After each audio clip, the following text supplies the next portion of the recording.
Hello my dear students.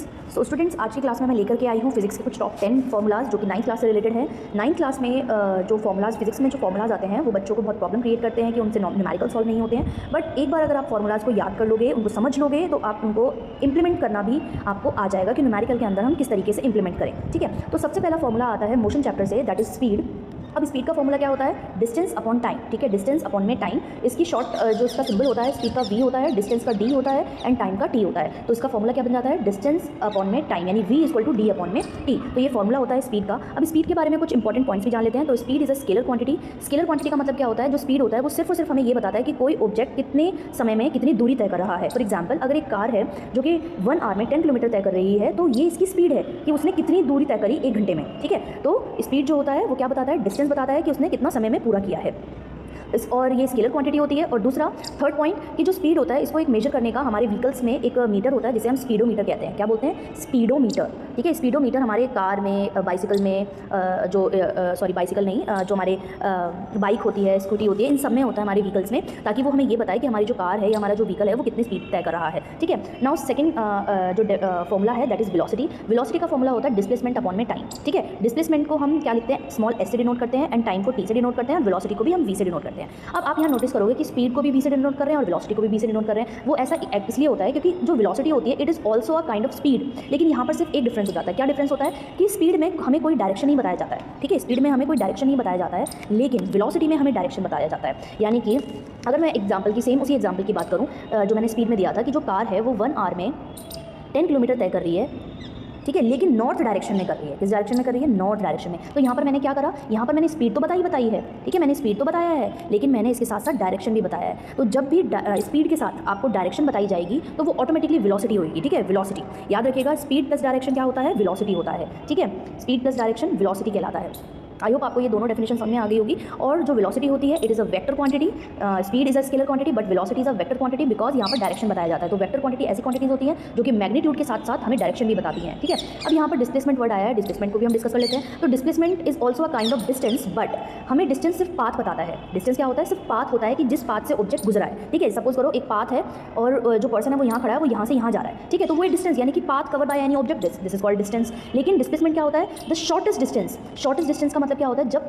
जब हमें ये पता हो कि पर्सन का इनिशियल पॉइंट क्या है और पर्सन का फाइनल पॉइंट क्या है, यानी कि जो ऑब्जेक्ट है वो यहाँ से आकर के यहाँ पर आकर के रुकेगा या फिर वो वापस आएगा, तो वो हमें इनिशियल और फाइनल पॉइंट बताता है। तो जब भी हमें इनिशियल और फाइनल पॉइंट पता होते हैं डिस्टेंस में, तो वो हमारा क्या कहलाता है? डिस्प्लेसमेंट कहलाता है। क्या कहलाता है? डिस्प्लेसमेंट कहलाता है। ठीक है, तो डिस्प्लेसमेंट आपको क्लियर हो गया। Displacement is also a vector quantity और डिस्टेंस जो ये होता है ये स्केलर क्वांटिटी था, डिस्प्लेसमेंट वेक्टर क्वांटिटी है। ठीक है, डिस्प्लेसमेंट वेक्टर है इसीलिए वेलोसिटी भी वेक्टर है। यहाँ पर डिस्टेंस स्केलर क्वांटिटी था इसीलिए स्पीड भी स्केलर क्वांटिटी है। तो आई होप इनकी सारी डिटेल आपको समझ में आ गई होगी, जो मैंने बहुत ही अच्छे तरीके से आपको चैप्टर का भी कुछ पॉइंट्स मैंने यहाँ पर आपको बता दिए हैं। Now come to the third formula that is acceleration. Acceleration क्या होता है? The rate of change of velocity over the time is called, या हम कह सकते हैं the rate of change of velocity is called acceleration. यानी जब भी वेलोसिटी चेंज होती है, यानी कि अप एंड डाउन होती है, यानी कम ज़्यादा होती है, या फिर डायरेक्शन चेंज होता रहता है ऑब्जेक्ट का बहुत ही फ्रिक्वेंटली, हम इन्हीं कंडीशन में क्या कहते हैं कि एक्सेलरेशन हो रहा है। मैं बता रही हूँ कि एक्सेलरेशन के लिए 2 कंडीशन होती हैं बेटा, ध्यान से सुनना। एक्सेलरेशन के लिए 2 कंडीशन होती हैं, या तो वेलोसिटी बहुत ही फ्रिक्वेंटली चेंज होती रहे, यानी अप एंड डाउन, यानी कि कम ज़्यादा होती रहे, यानी कि पहले वेलोसिटी ज़्यादा होगी फिर अचानक से कम हो गई, फिर ज़्यादा हो गई फिर कम हो गई। ठीक है, या तो ये कंडीशन होनी चाहिए, या ये कंडीशन होनी चाहिए कि ऑब्जेक्ट बार बार डायरेक्शन चेंज कर रहा है। ठीक है, जैसे सपोज करो मैं एक एग्जाम्पल देती हूँ। एग्जाम्पल एक्सेलरेशन का कैसे हो सकता है, जैसे कि हम एग्जाम्पल से समझ सकते हैं। जैसे सपोज करो एक कार है, ठीक है, वो यहाँ से चली, उसने सपोज करो 1 आवर में 10 किलोमीटर तय किया। ठीक है, अब उसने क्या कर दिया? वो टर्न होगी। अब जैसे ही वो टर्न होगी तो उसकी यहाँ पर वेलोसिटी कम होगी। ऑब्वियस सी बात है, जब जो भी व्हीकल अगर उसको टर्न करना होता है लेफ्ट और राइट में, तो वो अपनी स्पीड को धीरे करता है। ठीक है, तो जैसे ही अब वो तो यहाँ पर 10 किलोमीटर पर आवर की स्पीड से चल रहा था, लेकिन यहाँ तो उसने स्पीड क्या करी? कम कर ली। फिर जैसे ही वो कम करेगा फिर यहाँ पर जब टर्न हो जाएगा तो इसकी स्पीड वैसी ही हो जाएगी। फिर अगर वो वापस से यहाँ पर टर्न करता है तो उसकी वेलोसिटी चेंज हो जाएगी। यानी यहाँ पर देखिए कि वेलोसिटी और डायरेक्शन, यहाँ वेलोसिटी और डायरेक्शन दोनों चेंज कर रहा है। तो इस केस में जो ऑब्जेक्ट होगा वो एक्सेलरेट करेगा। क्या करेगा? एक्सेलरेट करेगा। ठीक है, एक्सेलरेट करेगा। कंफ्यूज मत होइएगा क्योंकि सारी टर्म्स आपको एक जैसी लगती है लेकिन इनमें डिफरेंस होता है। तो एक्सेलरेशन का मतलब क्या होता है? Change in velocity over the time. ठीक है, अगर वेलोसिटी में चेंज आता है समय के साथ साथ तो हम उसे एक्सेलरेशन कहते हैं। और उसका फॉर्मूला होता है हमारे पास a is equal to v minus u upon में t। अब ये v और u क्या है? v is a final velocity, ठीक है, and u is a initial velocity. ठीक है, यानी कि जब ऑब्जेक्ट अपनी initial final velocity over the time change करता है तो उसे हम क्या कहते हैं, एक्सेलरेशन कहते हैं। आई होप आपको ये डेफिनेशन समझ में आ गई होगी एक्सेलरेशन की। Now come to the fourth formula that is force. तो फोर्स का फॉर्मूला क्या होता है, मास इंटू एक्सेलरेशन। क्या होता है फोर्स का फॉर्मूला, मास इंटू एक्सेलरेशन। तो फोर्स क्या होता है यहाँ पर बेटा, फोर्स होता है यहाँ पर जब कोई, आपने एक डेफिनेशन सुनी द पुल एंड पुश, यानी जब भी हम किसी ऑब्जेक्ट को पुल करते हैं, पुश करते हैं, ठीक है, उससे हम क्या कहते हैं, फोर्स कहते हैं। तो फोर्स यानी कि कोई भी ऐसा ऑब्जेक्ट जिसमें मास होता है, जिसको हम डिस्प्लेस करते हैं। अगर हम 9th क्लास के अकॉर्डिंग हम करेंगे डेफिनेशन के हिसाब से, तो हम फोर्स को हम इस तरीके से डिफाइन कर सकते हैं कि फोर्स एक ऐसी क्वांटिटी होती है जब हम किसी भी ऑब्जेक्ट पर पुश या पुल करते हैं तो वो ऑब्जेक्ट अपनी पोजीशन से डिस्प्लेस हो जाता है। तो उसी कंडीशन में हम कहते हैं कि वहाँ पर फोर्स अप्लाई हुआ है। जैसे सपोज करो मैंने एक टेबल पर धक्का लगाया, तो धक्का लगाने से क्या हुआ, टेबल खिसक गई, तो यानी कि टेबल डिस्प्लेस हो गई अपनी पोजीशन से, हिल गई अपनी पोजीशन से, तभी तो हमें पता चला कि हमने फोर्स लगाया है। अगर मान लीजिए हम किसी ऐसे ऑब्जेक्ट पर फोर्स लगा रहे हैं जो कि ऑब्जेक्ट हिल ही नहीं रहा है, तो उस कंडीशन में हम ये कहते हैं कि फोर्स वहाँ पर अप्लाई ही नहीं हुआ है। ठीक है, तो फोर्स का मतलब क्या होता है, मास इंटू एक्सेलरेशन। इसका फॉर्मूला क्या होता है, फोर्स को हम F से डिनोट करते हैं, मास को M से, एंड एक्सेलरेशन को A से डिनोट करते हैं। ठीक है, तो ये फोर्थ फॉर्मूला हो गया। Now come to the fifth formula. Fifth formula क्या है, वर्क का। तो वर्क क्या होता है, फोर्स इंटू डिस्प्लेसमेंट। अब देखिए, फोर्स इंटू डिस्प्लेसमेंट आप जानते हो कि ये वेक्टर क्वांटिटी है।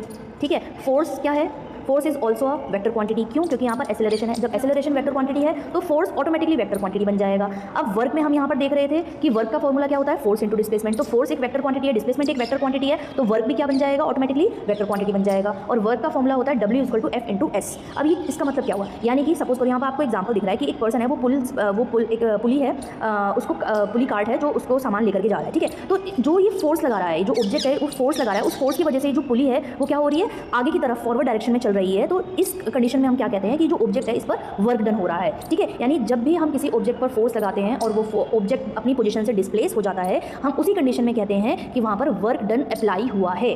वर्क डन अप्लाई हुआ है, किस पर अप्लाई हुआ है, इस ऑब्जेक्ट पे नहीं, इस पर अप्लाई हुआ है। ठीक है, जैसे सपोज करो मैंने बकेट उठाई, तो जब मैं बकेट उठाऊंगी तो उस बकेट पर मैंने फोर्स लगाया होगा, और फोर्स लगाने की वजह से वो डिस्प्लेस हो गई है।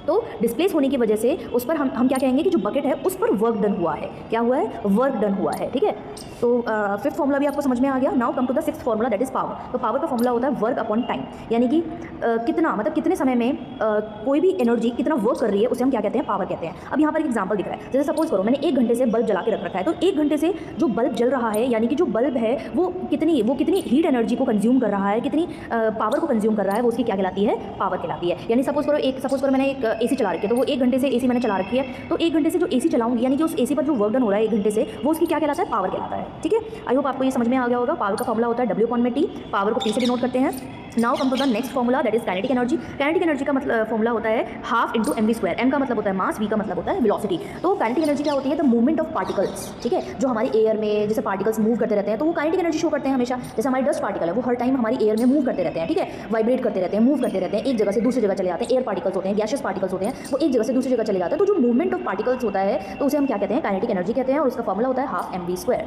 ठीक है, नेक्स्ट आता है पोटेंशियल एनर्जी। पोटेंशियल एनर्जी भी एक काइंड ऑफ एनर्जी होती है, जिसका फॉर्मूला होता है mgh। याद रखना, mgh के मसाले होते हैं, तो mgh याद रखना। तो पोटेंशियल एनर्जी का फॉर्मूला होता है mgh। अब ये mgh क्या होता है, m for mass, g for acceleration due to gravity, and h for height. ठीक है, ये इसके बारे में है।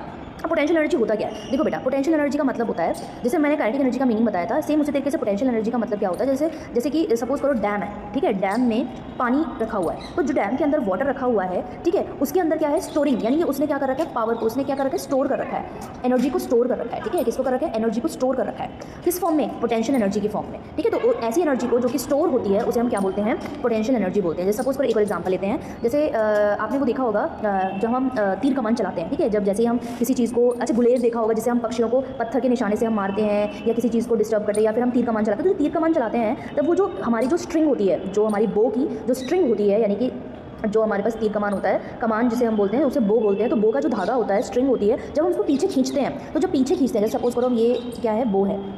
ठीक है, इसमें धागा लगा होता है। अब इस धागे को हम क्या करते हैं, पीछे खींचते हैं। कैसे पीछे खींचते हैं, जब हम इसमें क्या लगा लेते हैं, एरो लगा लेते हैं। तो एरो से जब हम इसको खींचते हैं, तो आपने देखा होगा कि ये जो हमारा खींचना है, इस खींचने की वजह से क्या करते हैं, ये जो एरो होता है तभी तो आगे जाता है ये। ठीक है, ये एरो तभी आगे जाएगा जब हम जितना हम इस पर फोर्स लगाएंगे। तो हम जो फोर्स लगाते हैं ना, एक्चुअल में हमें एनर्जी को क्या कर रहे हैं, स्टोर कर रहे हैं यहाँ पर।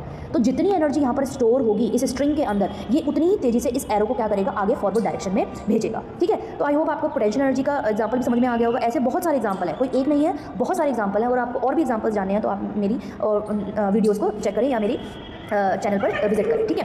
नेक्स्ट फॉर्मूला है हमारा ओम्स लॉ, बट ये ओम्स लॉ जो है फॉर्मूला है वो हमारा क्या कहते हैं 10th क्लास का फॉर्मूला है, तो मैं यहाँ डिस्कस नहीं करूँगी। तो आई होप आपको ये 8 फॉर्मूलाज अच्छे से लर्न हो गए होंगे, समझ में आ गए होंगे, इनके बारे में जो डिटेल है वो समझ में आ गई होगी। That's all.